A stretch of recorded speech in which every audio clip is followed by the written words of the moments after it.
Hey, good afternoon, good evening, good morning, whatever time of day you're seeing this. So after I do a short monologue here, you will see part of the Bill Eigel event that we held here in Owensville last night. Duncan, one of our good friend of the show, Duncan, and Roxanne, and I cannot remember the other gentlemen's names, but they have the wife has a small business called Roxy's Flags here in Owensville, and they put together this event to have Bill Eigel come and speak and do a Q&A. Now, unfortunately, my phone ran out of storage space, and that is completely on me. I should have dumped some files off the phone, and I did not. So I got about an hour and 8 minutes. The video is going to suddenly cut off, and I do apologize for that. But I do want to say to Duncan and Roxanne, or Roxy and her husband, and again, I apologize. I cannot remember his name. But I want to thank them for holding this event, putting everything together. I think there was about 35 people here. We had a nice little turnout. And Bill did a great job of answering everyone's questions. There were a lot of good questions, and the interaction was just great. So when you watch this video and you see Bill, talking to people, I want you to consider, and I really want you to listen to his answers. I wish I would have got this whole thing, and I screwed up. And again, I apologize. But we had a great conversation last night on a lot of topics, and I think you would be blown away by his answers on some of the things we talked about after the video stops. Again, I apologize for that. It sucks, but I got a good hour and 8 minutes of video and a lot of his speech and some of the questions from the audience. So, with that being said, let's get into the video.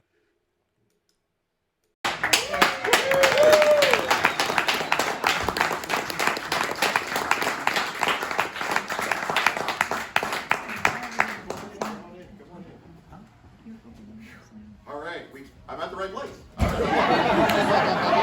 You are. All right. All right. We could please, let's all please stand for the Pledge of Allegiance. Bill, if you would go ahead and lead us, please. Now you're entering the camera. I pledge allegiance To the flag of the United States of America and to the republic for which it stands, one nation, under God, indivisible, with liberty and justice for all. Most of you all probably know me. My name is Brandon Duncan.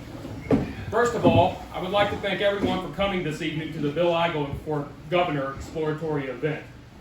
Now I'd like to thank all who helped to make this event possible today, especially my good friends Roxy and Mel Harrington for all the hard work they've done, and as well for their business, for their sponsors. So if you all are interested in some good freedom flags, be sure and see them, and you can get as many as you want.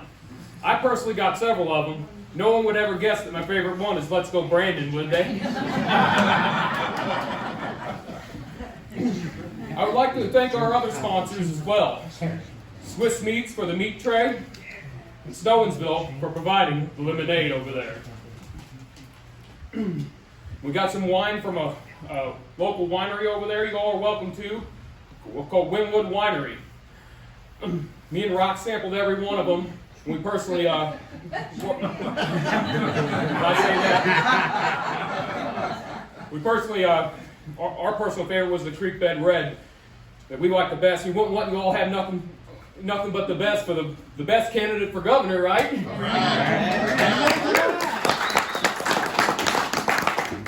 got a fruit and veggie tray over there from 7th Street Eats. And we got some Bill Eigel cookies sitting over there, which you probably got. No way. Yes. Right. They were made right next door here at Simply Sweet. So we kept it pretty local, folks.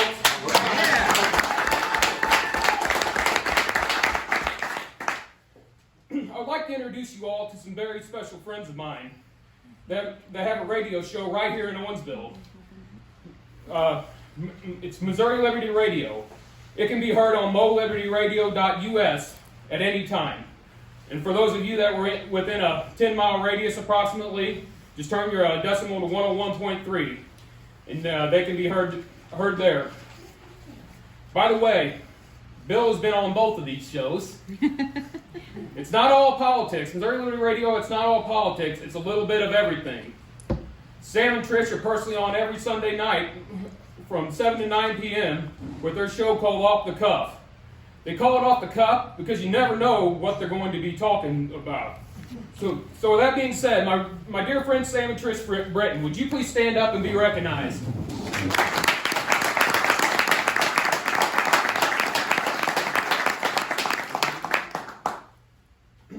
My other dear friend has a podcast called Missouri Liberty Report. It's pretty well strictly on Missouri politics.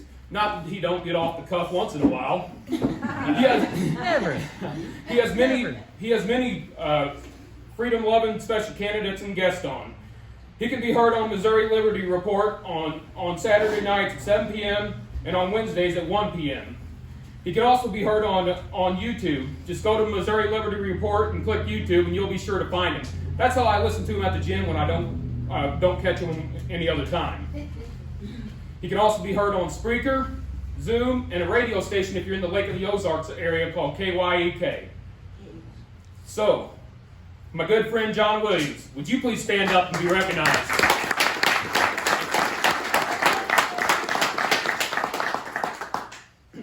We got anybody else in here that plans to run for a newly elected position in 2024? Would you please stand up and introduce yourself and let everyone know here the position you're planning to run for? My name's Paul Strotman. I plan to run for state rep next year, District 61, which includes Owensville, against Mr. Saskins.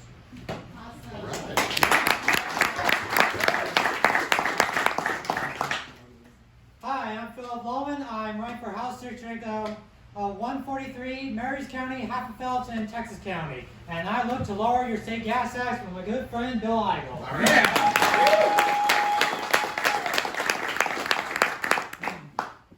Okay, if we got any current elected officials or ones that plan to rerun in 2024, would you please stand and introduce yourself and let everyone here know your elected position?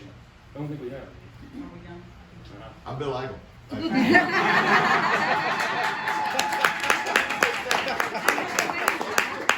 What about John? I meant to say local. I don't know if I should say because I'm not sure I am running. She lets me. I'm Mayor of Owensville, John Cameron. This is my 5 terms. I don't know. 3 is alderman, 5 is mayor. So hopefully I can run again next year.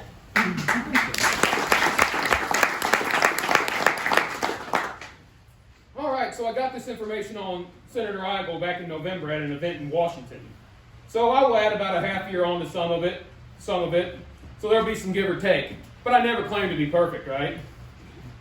Senator Eigel has been a husband of 22 and a half years, a father of 19 and a half years, and he is a U.S. Air Force veteran of 8 years. If we got any veterans in here, other veterans, could you please stand up and be recognized?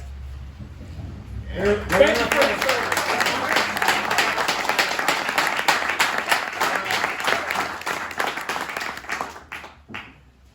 While I'm at it, if we got any police, fire, EMS, or any other first responders, would you please stand up and be recognized?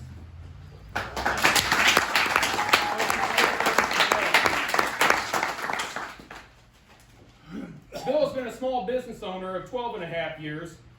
He has been and is currently the Missouri State Senator for the 23rd District for the last 16 and a half years, fighting for the most conservative values, which I have been to Jeff City and personally have seen it this year.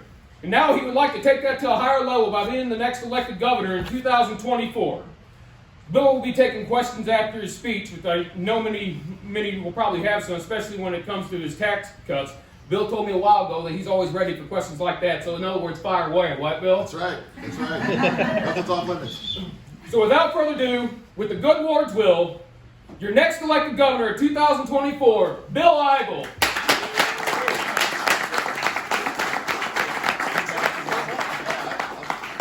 That is the best introduction I have ever gotten in my life.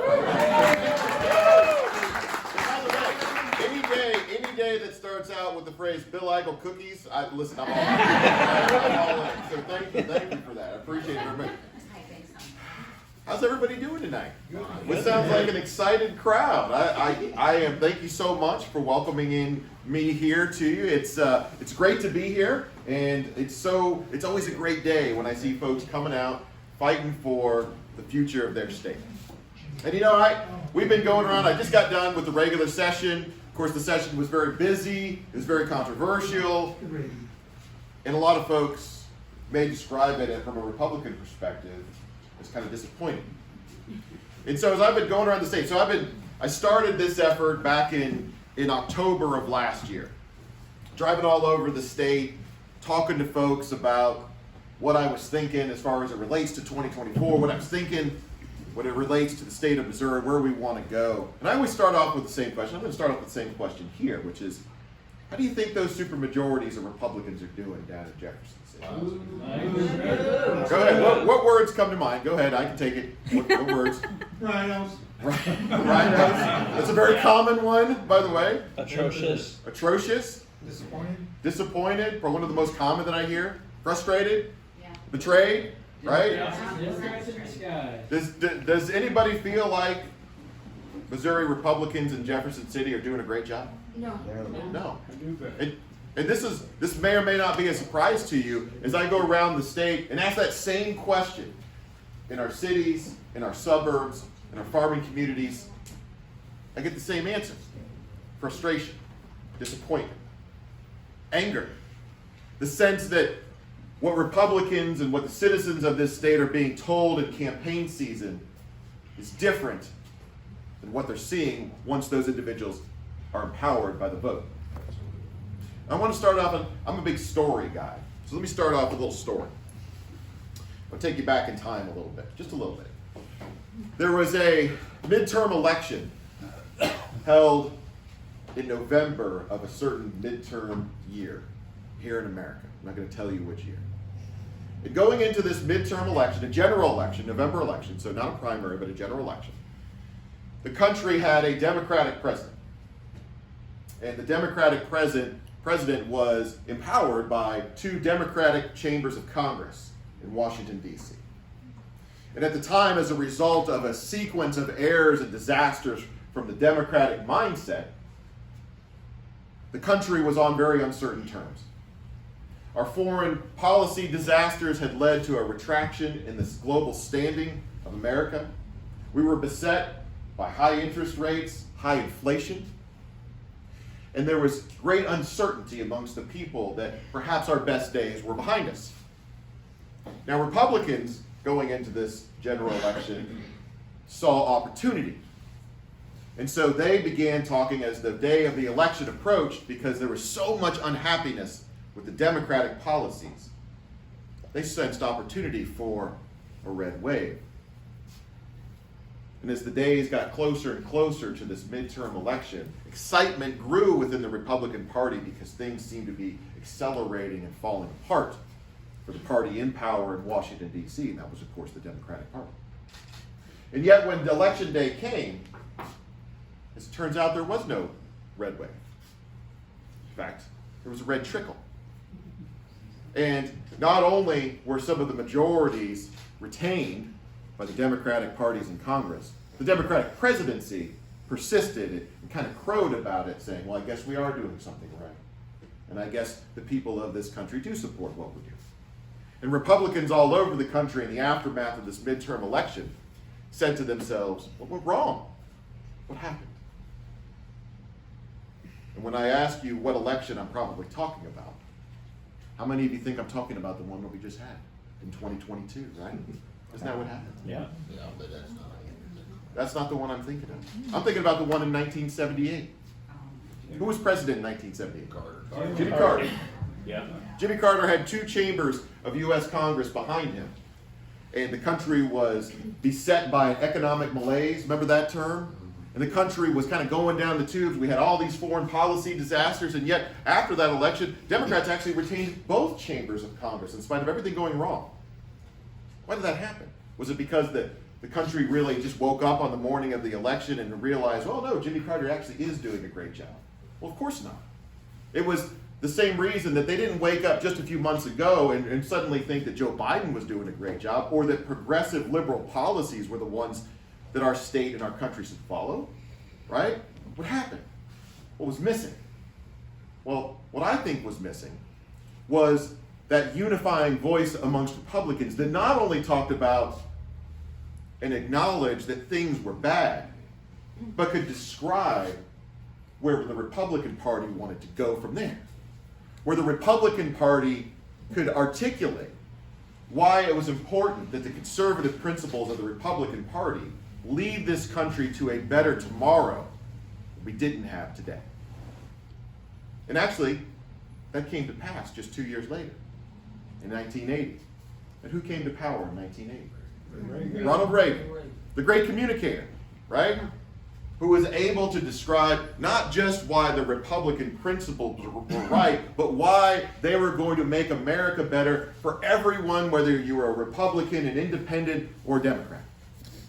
And he was able to do so effectively that he built coalitions in this country that we haven't seen since. And so what's happening in Missouri right now? I'm traveling around this state, and all the Republicans I'm meeting in every town, in every city, every suburb, are telling me they're disappointed. Go ahead. Not because they believe that actually the Democrats did a great job and we just didn't know it, but rather because there's a belief that Republicans aren't being who they say and who they promise they'll be once they get into office. And look what's happening. Look what's happening in Jefferson City. Let's talk about the recent session, right? What happened? The Democrats won? Was it the Democrats that won? Well, Republicans have voted with them too. The swamp. Status quo. That's what won. House leadership. House leadership, Senate leadership. Yeah. Look at the priorities that the supermajorities of Republicans failed to do. They couldn't cut your personal property taxes. They couldn't protect Missouri farmland from being bought by overseas entities. We couldn't protect our initiative petition process from out-of-state special interests that are coming into the state of Missouri, lying to the people of the state, and getting bad things put into our state constitution. But these are supermajorities of Republicans. And then when you go home at night and you turn your TV on, you see Ron DeSantis on the TV, and Ron DeSantis is down in Florida doing a lot more with far less number of Republicans in the state of Florida. How does that happen? Now, I'm not trying to get into a DeSantis versus Trump conversation, believe me. But we see big red states all over this country doing those big red things, far less Republicans. Last week in the Missouri Senate, we have, by the way, I don't know if you know this, Missouri has one of the longest legislative sessions anywhere in the country. So we have 4.5 months to get all those big red ideas done. 4.5 months. We have 4.5 months. And here we were in the last week, and all these big priorities were not done. Why weren't they done? Because there was no unifying focus and impetus from the senior leadership of this state to encourage the legislature to focus on those big red ideas that you may have hoped were going to pass. When we talked about initiative petition, we heard nothing from our statewide leadership. The legislature was left to fall on its own. And when we talked about the foreign land issues, we heard nothing from our statewide leadership. We were left to fall on our own. When we talk about cutting taxes, in the last 12 hours of session before it got shut down by a few colleagues of myself and a few other colleagues, we actually increased more than a dozen taxes and fees. There aren't a lot of folks talking about that. And when I realized as we got to the end of session, we were coming to the end of session without accomplishing all those things, I made a decision. And that was that if we weren't going to do those big red things that we had promised to the voters in campaign season, then we weren't going to do anything at all. And all the special interest bills, and all the sludge bills, and all the things that the few in Jefferson City want to see pass, instead of those big red things, we're going to die as well. And so I went out to the Senate floor, and I stood up on the Senate floor, and the Senate in Missouri is actually pretty unique. you actually are able to slow down the entire Senate if just one senator stands up on the last day and starts talking. And I'm good, in case you haven't noticed, I'm pretty good at talking, right? So this was like ready-made for me. But I got up and I started talking. Did anybody hear about the filibusters that were going on in the last week of session? Anybody hear what I was talking about? You may not have heard. The Republican Party platform. I did talk about, yes, I read the Republican Party. You should have seen the other Republicans rolling their eyes at me as I read the platform that they had promised to talk about. I actually started talking about Darth Vader. Yeah. All right? And what I said about Darth Vader is there's this phenomenon in humankind that I refer to as a point we all get to at some point in our lives that I refer to as a Darth Vader moment. You may never have heard that term before, but a Darth Vader moment, if you're familiar with the Star Wars story, is a moment where someone or some group has to choose whether or not to be a better or worse version of themselves. And I spoke about it in terms of the Missouri Senate, that the Missouri Senate was facing this moment in the closing hours, this Darth Vader moment. And we were either going to become a Missouri Senate sent empowered by the people to do those big red Republican things that we've been desperate for, or we were going to be the version of the Missouri Senate that continues to do nothing and become a Missouri Senate of the Missouri swamp.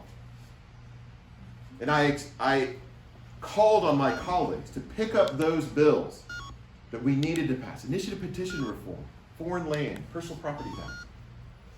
And unfortunately, nothing came to pass. The decision was made. And yet again, the Republicans elected in Jefferson City failed the people that sent them there. So the importance of leadership, the importance of leaders describing what that better version of tomorrow looks like. We're coming up now on a choice that we as a state are going to have to make. And it's going to be another, what I call Darth Vader moment in 2024, where we as a state are going to have to decide what type of state do we want to be. Do we want to be a big red state doing big red things? Or do we want to be a big red state doing big blue things? Now, I have talked at length what I think that future successful Missouri looks like. It's a state where we're cutting personal property taxes. You know, because it's not that I just want to save you money, folks. I mean, I do want to save you money. But I think there's a moral imperative that you shouldn't have to pay rent on your vehicle every December 1st to the government for the crime of owning a car.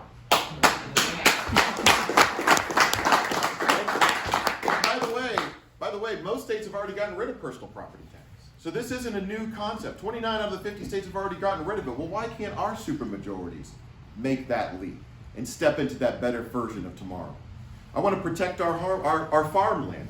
You know, not too far from here in Cape Girardeau, the World Economic Forum has started their first chapter that's designed and empowered to try to gain control of farmland through pushing climate change policies and reducing the number of farmable acres we have in our state. They did this over in the Netherlands, they're doing it in Canada, and now they want to do it here in Missouri.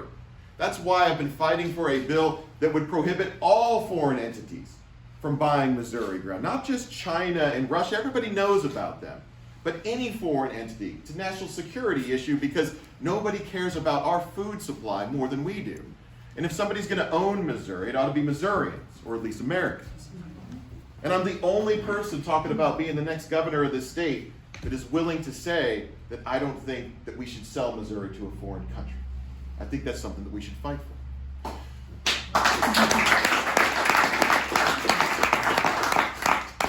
And what about education reform? What about cutting the size of the budget? You know, anybody here know how big the budget is in the state of Missouri? 51 billion. And that seems like a big number, right? To put that in perspective, $51 billion. We grew in revenue. State revenues last year grew by $2 billion. $2 billion just in growth, in new revenues. We could have gotten rid of every personal property tax bill in the state and still had $300 million left over for that much growth. And yet we didn't do it. And now we're more dependent on the federal government to pay our bills than New York, California, and Illinois. And I bet a lot of people in here believe in the 10th Amendment that says that the federal government ought to be working for us. Right. So, what about election integrity? Right? Anybody following election integrity and the issues surrounding our elections? Let me ask a different question. Who here trusts the machines in our elections? Anybody? No? So, you may be interested to know that I carried Senate Bill 98 this year, which, if Senate Bill 8 made it to the governor's desk and was signed, it would get rid of every machine in every precinct in every county of the state. We'd go back to hand counting of ballots like we did for 200 years. But those kind of big reforms consistently get waylaid and derailed because the status quo is so powerful in Jefferson City. We call it the swamp, right? We call it the swamp, but it's really the powerful status quo. The teachers' unions, the Chamber of Commerce, the business special interest groups that are trying to get your power that you're donating on a temporary basis to politicians to work for them and not you. And all over and over, when what happened this session, when that happens, it's not about Democrats winning, it's about the swamp winning. And if we don't change course from that next year and pick somebody that's willing to fight for this state, that's willing to be the warrior and tell the special interests that which they don't hear enough, which is no, then we're always going to be turning on our TV looking at other states that are prospering. And what's the cost of that? Well, the cost of that is very real. So I have 2 children. They're 19, and my daughter is about to turn 17 years old. And if we don't turn this around, my 2 kids will move to another state to find opportunity. They won't find it here in the state of Missouri. That's why I've stayed in politics as long as I have, even though I'm getting more and more gray hair. So there's a moral imperative for us to take action and find that person that's going to lead our state to a place and to policies so that the Ron DeSantis's of this world wake up and turn on their TV and they say to themselves, man, what's Missouri doing? I want to be more like the state of Missouri, right? We need that fighter. And with your help, I'm thankful that you're here tonight because in 2024, it's my intention to be that warrior for the state of Missouri. And I will be the next governor of the state. And we're going to start telling those special interests, no more, and enough is enough.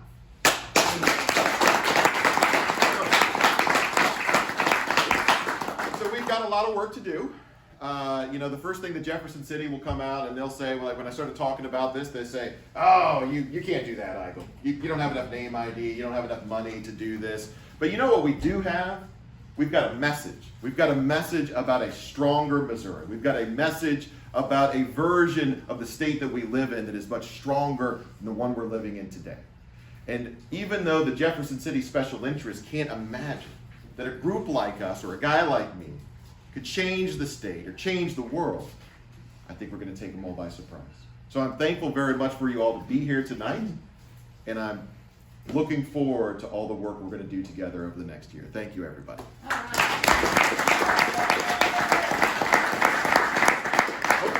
Hopefully I earned a few Eigel cookies. I'm pretty excited about that. So the rest of the time is for you guys. I do love questions. And by the way, so before I got into politics, before I got into the state senate, I would go to a lot of groups, and I was always that guy. You know how there's always one guy in the back of the room that's always asking questions, right? No matter who it is, they're always asking. There'll be one here tonight. I guarantee there'll be one here. Oh, I see, we got a bunch. I was always that person asking the questions, and so I think that's a good thing. Now I'm the one answering the questions, so I think that's a good thing. We already got a hand up here. Let's kick it off. Go ahead.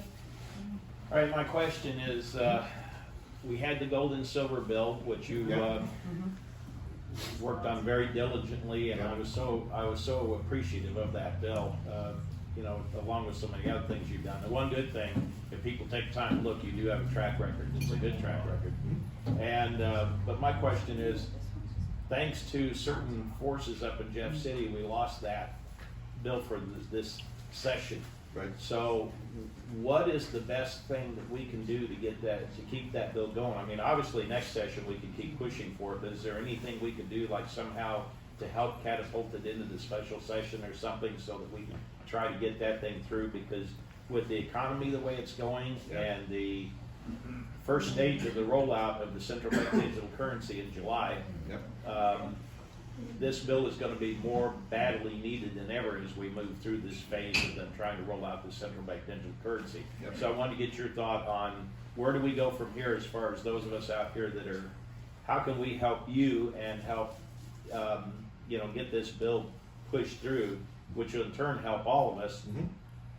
So I'd like to hear your thoughts on that. Yeah, absolutely. So you're referring to Senate Bill 100, which was my gold and silver bill, which would have made gold and silver legal tender. I know some of you were in the Capitol helping work on that bill. I tell you what, I don't know if there was another bill that got more phone calls from everyday Missourians coming into the Capitol, into House Speaker Dean Plocker's office, the floor leader John Patterson's office, encouraging them to do the right thing, pick that bill up and pass it. We actually passed this out of the Senate in early February. Normally the Senate is the slower chamber to act, but in early February we sent that bill over to the House and they sat on it the entire session and ultimately did not act on it.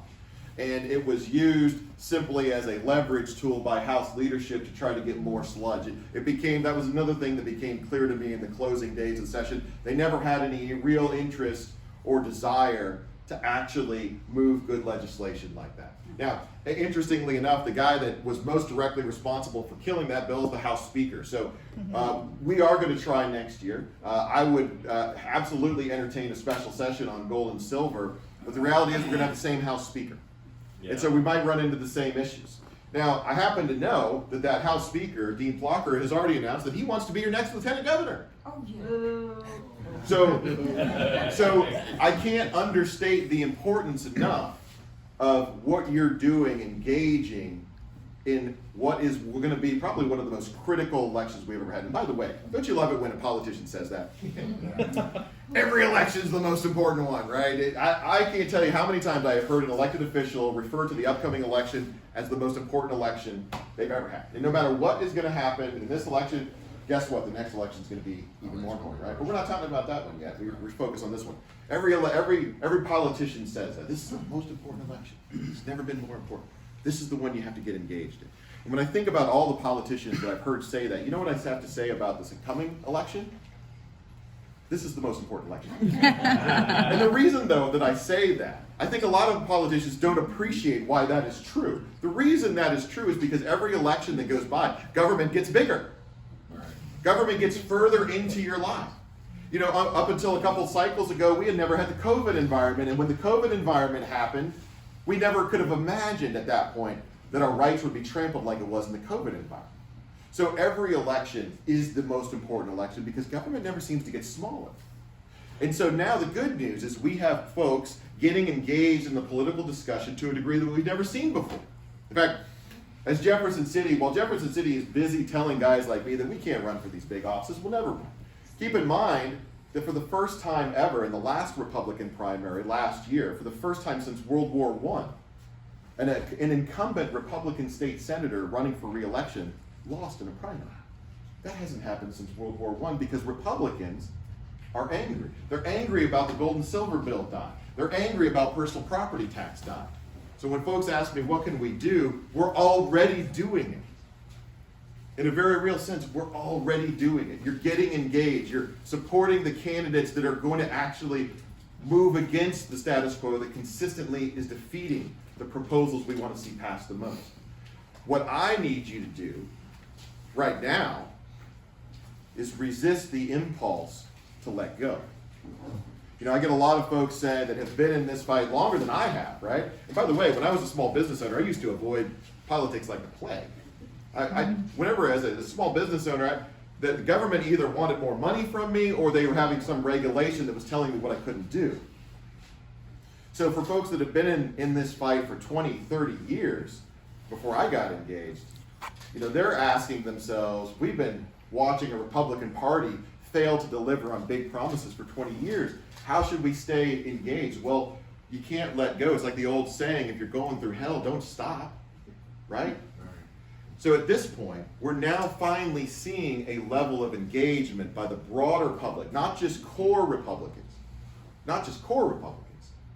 to change the direction of this party from the ground up. Have you had some school board races that have been more competitive in recent years than before? Not competitive enough. But more competitive, right? No? You haven't heard? So in St. Charles County, where I'm from, the two largest school districts are the Francis Howell District and the Owensville District.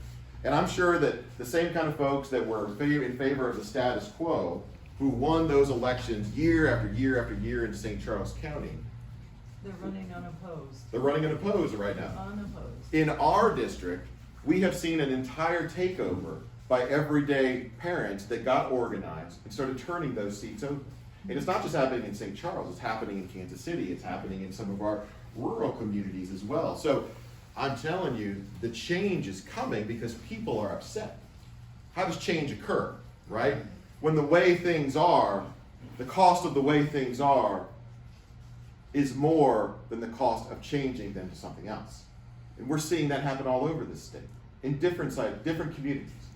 So don't lose faith, don't give up now, when 2024 is going to be the time where we can take those messages and win at the statewide level. Don't let go. Yes, sir. You promised you're going to have a lot of good questions. You're like, wait, I'm not guy in the back door. The Rhino Republicans that are at the Lincoln Days aren't here today, but there's some that are here that they can't seem to understand how you can get rid of personal property tax, and the counties are gonna still get their money. Yeah. Okay, the collector's one of them, she's like, where's my kingdom's gonna go away? But I actually see their concern is what mechanism would you use that they would guarantee that the county would continue to get the same level of funding for services and things that we have now? And how would you guarantee that a small county like Gasconade County isn't screwed over in the future when growth happens, and all the future growth only goes to St. Louis and St. Charles County, and Gasconade County is left in the bottom of the barrel, not getting anything? Can I add to that? Oh, sure. They want to, then they've already told me, the elected official, they will come after your property and it will, whatever, not double, but they will get their money one way or the other. So instead of personal property, it's gonna be people-owned land. Real estate. So to answer that directly, they can't do that. And the reason they can't do that is the Hancock Amendment to the Constitution won't allow them to take more than an inflationary increase on real property just to make up for a loss somewhere else. So, but let's talk about personal property tax. So I'm going to give you guys a little bit of a tease here, because I was hoping that the personal property tax bill was going to make it over the finish line, and it didn't. And if we'd have gotten the bill that I had worked on over the finish line, it would have gotten rid of about 10 to 15% of personal property taxes in the state. It wouldn't have gotten rid of all of them. I think we should get rid of all of them, but that's what it was going to do. And at that level of cut, you remember last year when you got your bills on December 1st, did you notice an increase? Did everybody see an increase? The increase occurred because used car values went up. And on average around the state, they went up an average of 15 to 20%. So coincidentally, we had a cut to that was going to be about 10 to 15%. So from where they were just 18 months ago, they weren't actually going to net see a cut at all. They were just going to lose the unusual increase that they saw in the first place. But I actually have a different idea now, because even a highly negotiated bill like that couldn't get past the swamp. So in the coming year, I'm going to file different legislation. The legislation I'm going to file in the coming year will basically take the surpluses that we have at the state level and the growth in revenues that we have at the state level and reimburse the counties for those personal property tax bills and get every single personal property tax bill off the back of the consumers that are paying. So we will get rid of them and make them whole by using record levels of state revenue that we have in Jefferson City. From your perspective as the consumer, all you'll notice is that you no longer have to pay personal property tax. But from a statewide perspective, getting rid of personal property tax, getting rid of the idea that a regressive tax like that has to be placed upon the backs primarily of our working and middle income class households, we'll get away from that like 29 other states have done, and Missouri will be that much more economically competitive because of it. Now let's talk about, I'm not going to throw out too many numbers, but I got to throw out a couple numbers here so that you know I've thought this through. Right now, remember when I told you that last year the growth in our state revenues was $2 billion? Right now the value of every personal property tax bill in the state, business personal property tax bills, personal property tax bills, every single one is about $1.7 billion. I'm going to take, of the $2 billion we're seeing in growth, I'm going to take 1.7 billion of it and get rid of every personal property tax bill in the state, and I'm still going to have $300 million left over. That's how we're going to do it. We should have done it this past year, but we don't have any vision from senior Republican office holders, the governor in particular, that just wants to spend that money on earmarks. In fact, I was calling the state budget that we just got done making earmarks great again. Because we've got so much waste, tens of billions of dollars in waste in that budget now, when instead we could have gotten rid of personal property tax. But you're gonna have a lot of pushback from the elected officials at the county level who are gonna say, how am I gonna protect my citizens? Because I understand your words, I'm just telling you what I'm going to tell you. They're saying, how are we gonna fund our roads and county services? And what protections are you gonna have in that bill to mechanize the Gasconade County to get the same level of funding that they're getting now? We actually know how much they're getting in each county, right? We know how much they're getting, so we will make each county eligible for basically a refund from state revenues to reimburse every one of those local districts. That's good at the time you put it in place, but what about 20 years from now, when you've got growth and valuation changes and things, population shifts and things? How does then Gasconade County, maybe Gasconade County grows 30%? So how do they then? That's what I'm saying. I would tell you that all of these local services, and by the way, before we even get back to the idea of reimbursing the local counties, I think it's important to point out that all of these local services are getting more money than they've ever gotten before. Totally agree. All right, they've never gotten more of your money, right? And actually, that's adjusted for inflation too. So adjusted for inflation, local services, schools, fire departments, they've never gotten more of your money. And so if ever there was going to be a time where we were going to actually reduce or look at reforming this tax code, now's probably a pretty good time. Now, there is the possibility that maybe somewhere in the future, for whatever reason, those local areas are going to need additional revenues. I don't know of any government entity that's going to need any new revenues anytime soon. That's just me, because government has so much of your money. But nothing's going to stop those local communities from deciding to do that. So if your fire department, if your schools feel like they need more money, they're still going to be able to come to you in the same manner that they come to you now and say, hey, we have a need, here's our case to make to you, and then the people will vote on that. And they can do that now, they can do that 5 years from now, they can do that 10 years from now. And I'd like to see the community engaged on those issues instead of having a constantly built-in increasing cash flow amount from the personal property tax system. So I think that this is a great way, the benefit of getting rid of that bad tax, of attracting folks to want to, economic activity to want to come to this state. Our rural areas are losing population right now. People are leaving our rural areas right now, right? I mean, this is going on. We need investment in this state, and the way that we'll get that investment in this state is by getting rid of the institutions of taxation like personal property tax that have kind of gotten us off track. And by the way, yes, I know the status quo doesn't like any change, right? The status quo doesn't like any change.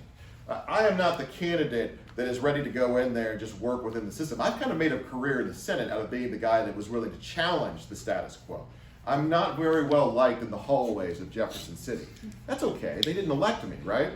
I'm going around the state right now talking about the ideas that I think are going to make this state successful and how we're going to get there, and appealing to the desires of a Republican Party that is desperate for that leadership. And yes, they'll push back, and right now, how many of you feel like the Republican Party is split right now?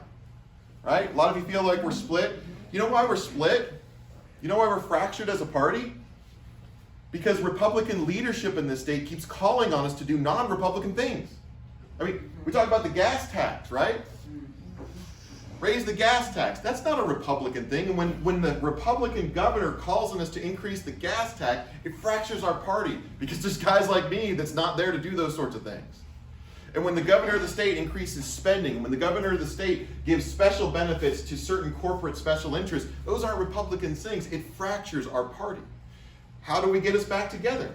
You know how we get us back together? You know how I would get us back together if I were the governor of this state? By calling on us to do Republican things. Precisely the Republican things that we keep promising people we're going to do in campaign season. I think you'd be stunned at how quickly all those fractured elements within the legislature would start working together if we would just give up on supporting democratic ideas.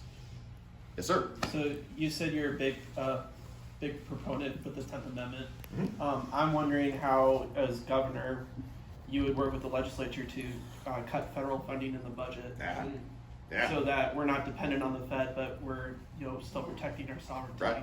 Yeah. So what you would do is you take a ruler to those budget pages and start lining things out. That's what you would actually start doing. No, there is. It's actually sometimes. Yeah. By the way, sometimes the answers are simple to identify, difficult to get the backbone to do. Yeah. So right now, let's talk about that. Yeah. Right now, almost half of our budget comes from the federal government. Right? You hear a lot of elected officials come around and say, "Oh, we passed a balanced budget this year." Have you ever heard a state rep or a state senator say that? We passed a balanced budget this year, right? Well, if 50% of that budget comes from the federal government and 50% of that money is borrowed or printed, do we really have a balanced budget? No, of course not. So what do? Well, the answer is simple. We stop taking so much federal money. And I'm making the case that, let's look at a state like Florida. Florida's budget, our budget is about $50 billion. Florida's budget is about $100 billion. Their budget is twice the size of ours, but they have 3.5 times the number of citizens. They're spending far less per citizen because they haven't let the growth of their government and their federal dependency get out of hand like we have in this state. So it's going to take, the good news is the person in this state that has the most influence over the budgetary process and what that product looks like is the governor. The governor writes the budget, recommends the budget, has line item veto authority over the budget, and then can withhold from the budget even items that the legislature feels strongly about. So if you have a governor like our current governor that is out there telling folks that he wants to spend, that's a lot different from a guy like me who on my first day as governor of Missouri, I'm going to stop the growth of that budget cold in its tracks. And we're going to roll some of those spendings back. And we're going to roll the surpluses we gain as a result into getting rid of personal property tax, getting rid of income taxes in the state. We'll stop punishing people for owning a car. We'll stop punishing people for producing and getting a job. And Missouri is going to take its place alongside the Floridas and Texases of the world. So there's a ton of money. How long has the sludge in the Congress and then Missouri been going on? And then whenever you are governor, what can you do to speed that process to start getting these people to actually do something for the good instead of what they're doing? Yeah, so how long has the sludge been going on? Longer than I've been there, that's for sure. I think so. Jim is with my campaign. He's a former state senator that served from 2008 to 2012, and it was going on before Jim got there. So the sludge it seems to be a natural consequence at the federal and the state level. So part of the reason that sludge is allowed to thrive down in Jefferson City, let me go back to tell you about one of the only times I saw Governor Parson in Jefferson City this year. It was during the State of the State address.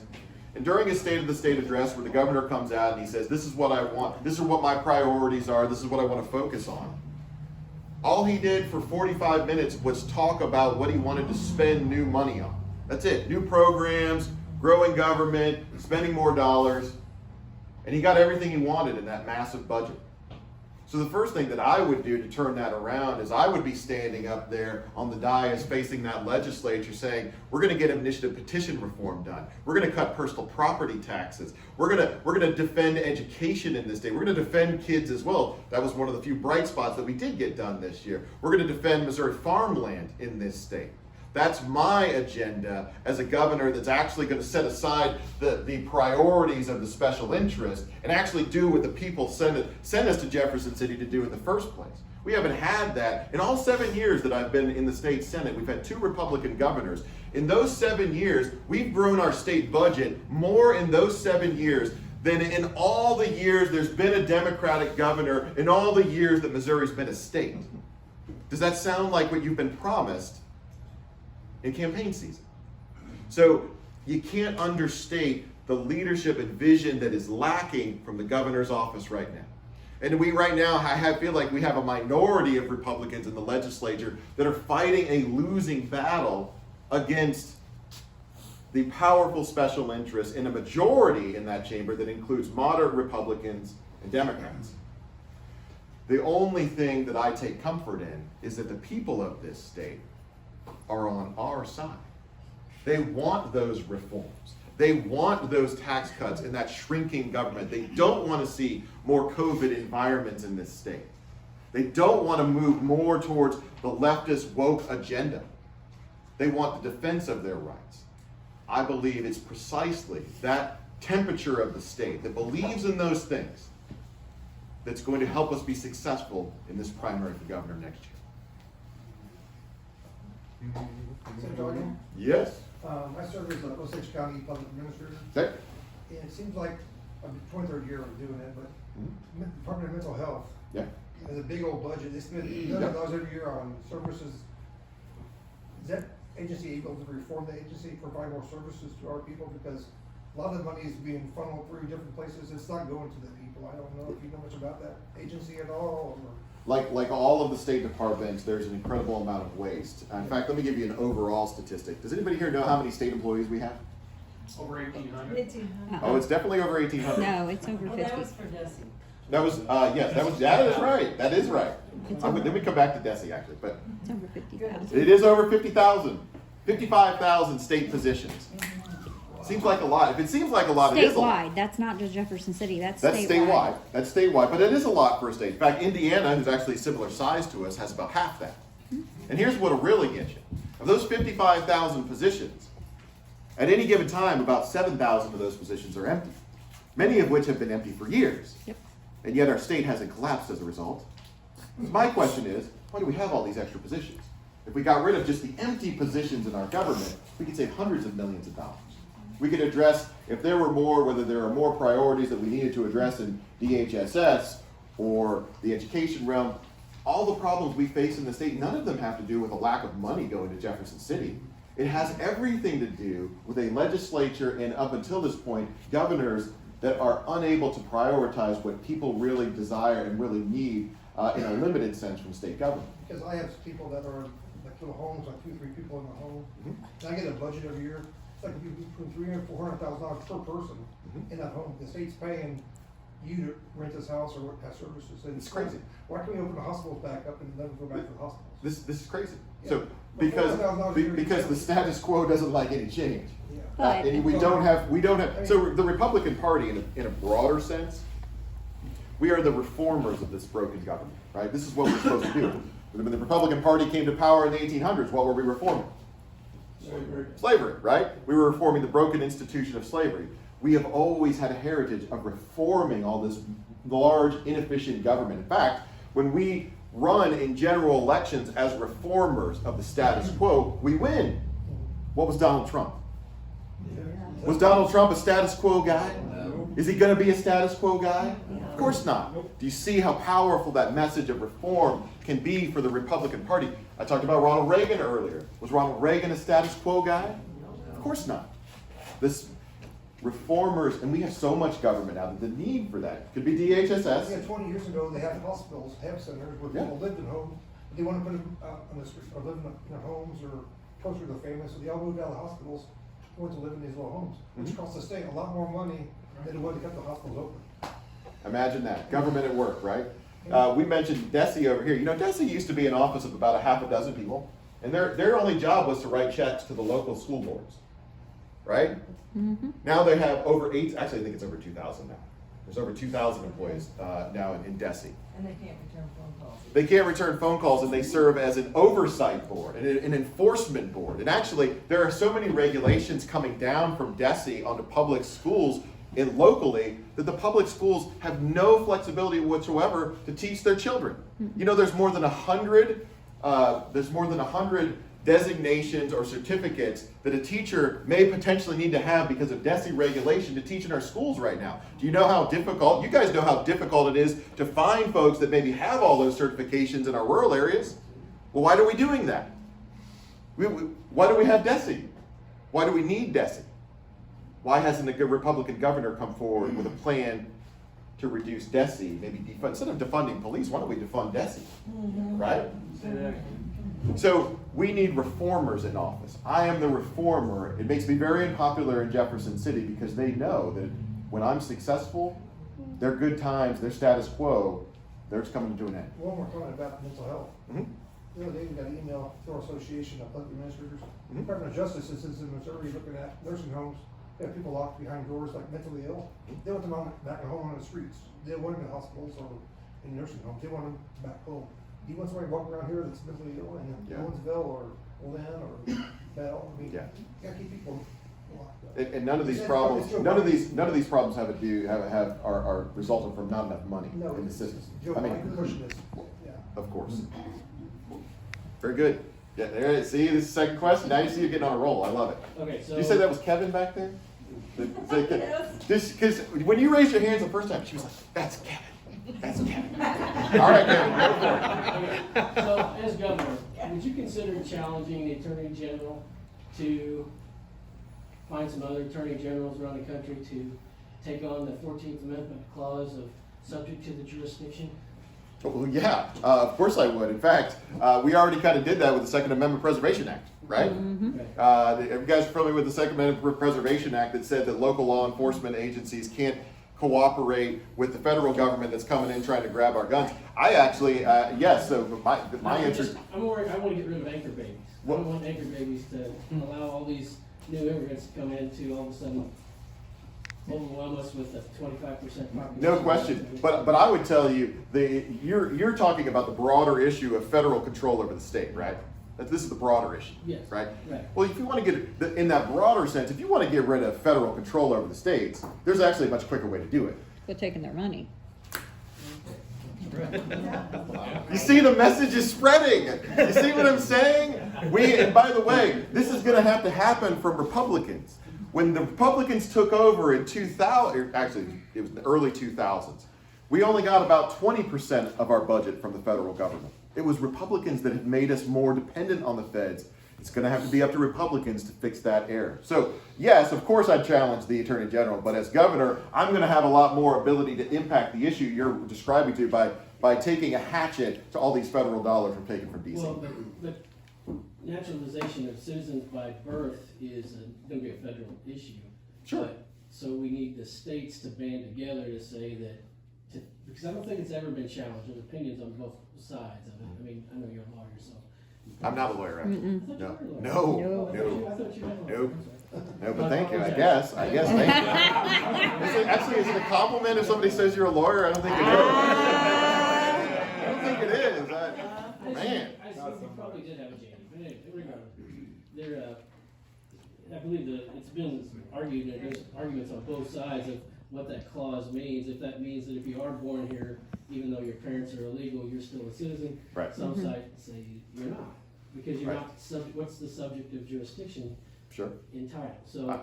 So, and by the way, just on that topic, there are a lot of folks like to ask me, hey, what can we do about illegal immigration in the state? Well, first of all, we could stop making Missouri a sanctuary state. And I'll give you a couple examples that we can actually do.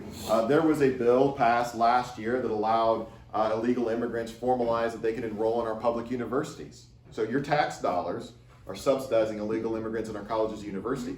2 years ago, there was an effort that was actually derailed that would have given illegal immigrants in-state tuition benefits. So it's not just about the law enforcement end, which absolutely we would be engaged in. That's another reason. Another reason that we want to take care of the St. Louis City Police Department. It's not just to lower crime, but because we want to make, a lot of the illegal immigrants are coming through the city of St. Louis, and the politicians there are looking the other way. It's another reason why we have to address the city of St. Louis, which has become a huge burden on this state. But absolutely, we're going to be aggressive about defending our sovereignty, right? And we're not going to stop just with the farmland issue. We're going to make sure that Missouri is not seen as a place that's welcoming folks that are here against the law.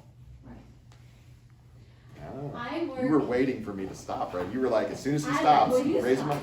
Sorry, go ahead. No. I've been in eye care and medical health since I was 14 years old. Okay. And I see so much Medicaid. Yep. When I was a young person, Medicaid was for those who really needed it. There are so many people out there who are getting it that don't qualify for it. Right. And that burns my heart. They got long fingernails, they drive Mustangs, they have fancy cell phones. I have just a Cricket $40 plan.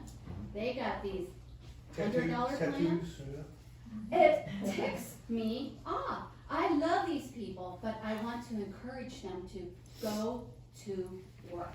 Medicaid is supposed to be there for foothold.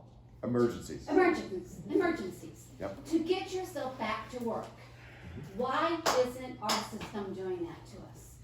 20% of our population in the state now is on Medicaid. 20%. I live in Bell, and you would not believe how many people are on Medicaid. I have healthy men walking in the door and women who are walking in the door on Medicaid, and it's just like, and they break their glasses. I lost my glasses. Well, you can't tell me I can't get another pair. No, it's not been 24 months yet. You know, well, I don't have any money, but I'm smoking cigarettes and I'm drinking beer. Okay? Yep. Help me with Yes. that. That bothers me. You know, I'll give you a couple more statistics that kind of demonstrate and illustrate just how frightening this is. You know, 50% of the children born in this state are born onto Medicaid. Yes. 50% of the kids. I would grant you that there may be 5 or 10% of the population that is at that emergency phase or the poverty line. 50% of the kids are born under Medicaid. You can have a household income of $70,000 a year, and your children will qualify for Medicaid in this state. $70,000. Most of them go in parent homes too. Medicaid as a result, yes. Medicaid as a result is now growing so fast in our budget that we can't actually do any reforms to the program because it's tied to federal dollars that Republicans are terrified they're going to lose if they reform the program, and Joe Biden says no.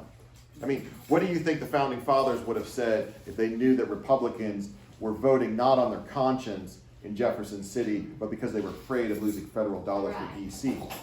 And it's, what do we fix it? I'll give you an idea. Work requirements for Medicaid. Yes. You know, if you're an able-bodied person, you want to get Medicaid, you better be working. Yes. Right? So, I mean, absolutely. That is something I have tried to add to bills that deal with Medicaid in the past. The Supreme Court has said we're allowed to add work requirements, but it always gets derailed, not because of Democratic opposition, but because Republicans aren't interested in reforming that big government program.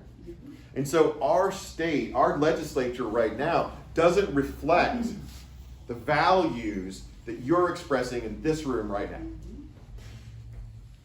And our leadership in this state are now fighting for those issues. They're talking about growing the system. They passed a bill that I was opposed to that expanded eligibility for Medicaid this year. Yes, they did. I voted against that bill, but I was only one of 8 Republicans, or I was only 8 out of 24 Republicans voted against it. The problem is not that our principles are wrong. The problem is our politicians are just weak. So until that changes at the highest level of Republican leadership, we're going to get more of the same. You gotta get it going. My commitment to you is that when I'm governor, we're going to put a stop to all of that. And we're going to start actually doing, whether it's Medicaid, whether it's taxes, whether it's reforming DESE. And if you don't get something done, There was, you know what, one of you don't get it. I'll tell you this. I'm going to tell you this. I'm going to give you some inside baseball here. You know what? One of my favorite bills actually in the legislature that I didn't even sponsor this bill. One of my favorite bills in the legislature was a bill that would reduce unemployment benefits depending on what the unemployment rate in the state was. The idea basically said that if the unemployment rate was low, therefore jobs were available, that the number of weeks that you could get of unemployment would go down. And it would encourage you, when jobs became more available, to get off of unemployment by getting employment, right? So that bill has never made it past the Senate floor in the 7 years, even though I've seen it try to struggle its way through the system, because it's killed by the Democrats every time, and Republicans refuse to stand up and Well, fight I for want it. to tell you, there's a family here in Owensville. They have 5 children, and us people who pay into the system must have bought this family at least over 100 pair of glasses, because the children are breaking and breaking and breaking and breaking them. You know, we got to put a stop to that. I mean, this is just ridiculous. So, The strength of America was not built by folks being reliant on government. It was being built by folks that chose their own destiny. Yep.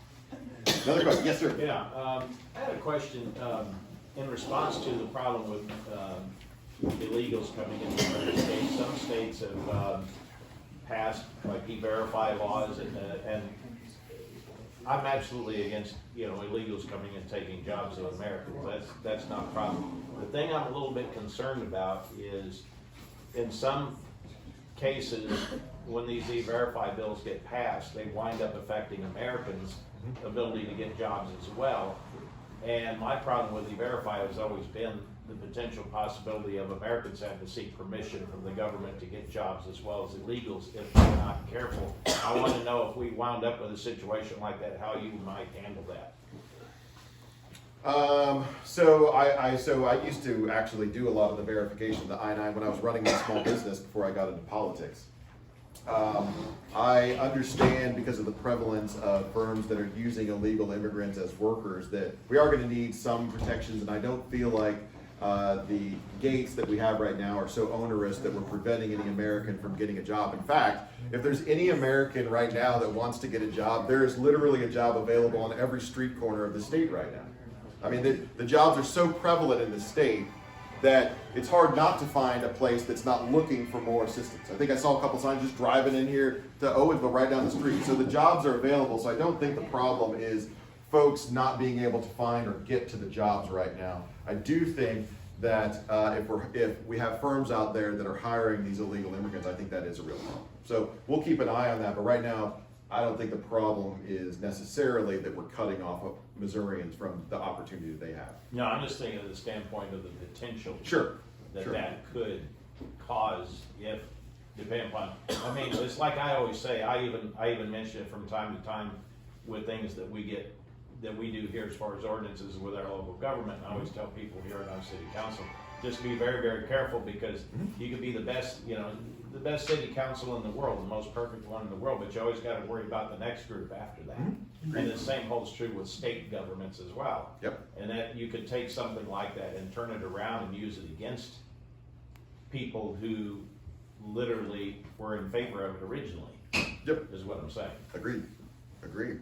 Yes, ma'am. Can you identify some of the entities that are trying to do so much influencing on this state? Who is the swamp? Is that what you're asking me? Who is the swamp? You want names? I'll give you names. All right, I'll give you names. Probably the most powerful is the teachers' unions in the public education. So that's one of them. And fought against that teaching. So and actually, I will say this about the public education unions and lobby. One of the things that they've brought to me is that they're trying to fight against the overregulation by DESE, which is a legitimate concern. At the same time, they're trying to keep out some of the more reform-minded issues that I think that you probably need a balanced approach to. We need some reform from DESE. Well, no, we need a lot of reform from DESE. By say reform, I mean defunding of DESE. But we also need some reforms there. So they're probably the most prevalent. The second is going to be the Missouri Hospital Association. Missouri Hospital Association is getting billions of dollars through the budget from Washington, D.C. and doesn't want to see any changes to that massive Medicaid program that you saw. They are incredibly powerful and have derailed more legislation that would make government maybe just a little bit more efficient than any other healthcare related organization I know. The next one after that is going to be the Chamber of Commerce. The Chamber of Commerce is run by very powerful corporate special interests that have an army of lobbyists trying to get benefits for their client in particular at the expense of individuals at large around the state. So I would say those three. The Tort Reform Coalition is pretty bad too. That's also corporate special interest. Their interest is in seeing a world where you're no longer able to seek redress in the court system. So there's plenty. So I would say those are probably the four biggest ones. And those four, which I describe as a group, probably encompass dozens of the state's biggest corporations and powerful asset-based entities. Yep. Yes, sir. Oh, I'm going to come up here. Wait. Yeah, I think you had your hand up. I don't have a question. I wanted to make a statement. Okay. So Gary, Grant, and I travel the Capitol with the Missouri Freedom Initiative. Yeah. Guess whose office we always use as home base? My office? He and his LA Sherry That's right, yeah. are probably the two most helpful people that I know of in that building. So I just wanted to express my thanks for That's a that. great comment. That's a great comment. I love that. Well, no, we've had a lot of guys from the gold that were working on the gold silver bills. There are probably 3 or 4 offices. I was just listening to some of the radio shows today. As conservatives that are willing to actually fight, whether it's on the Senate floor, whether it's to slow down the sludge, there's very few of us. Right. There are no more than 6 of us, I would say. So, I've got 1 year left in the state Senate. We're going to have to continue electing folks that are willing to take that mantle up. I think your senator